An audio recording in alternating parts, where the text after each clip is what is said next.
قال اليماني قلت عندي مسألة عنوانها حاضر وماضيها قريب، اسم المعزة والمخالف كامله ورجال عتمه كل واحد له نصيب. السيف ذي ما ينفعك لا تحمله، وان شلتك بالطش فارقهم مغيب. هذه حروف الشعر باسم المرجلة بان سرد الاشكال والصايب يصيب. كم جيد جاه الفقر فقره زلزله، وكم نذل شال الكبر في قوله يعيب. الفقر ما هان الرجال الكامله الا ولا نزل مقامات المهيب. الجيد يبقى جيد ماسك جرمله، والحان هالكاشف وخارقها يجيب. وسط المعارك في الصفوف الاوله شامخ مطنف حيدري شال العسيب. والورع يعرف من مسافه فاصله، من بنطلونه تعرفه مشحوط بيب.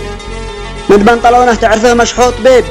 لا تؤمن الخاين ولا شي تجهله، واصبر على جرحك اذا صبرك طبيب. وان شفت غلطه من صديقك عدله، لا تجعله يخطي اذا كانك مصيب.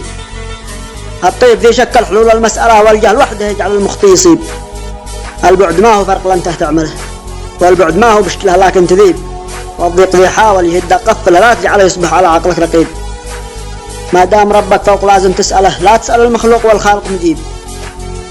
سلامتكم.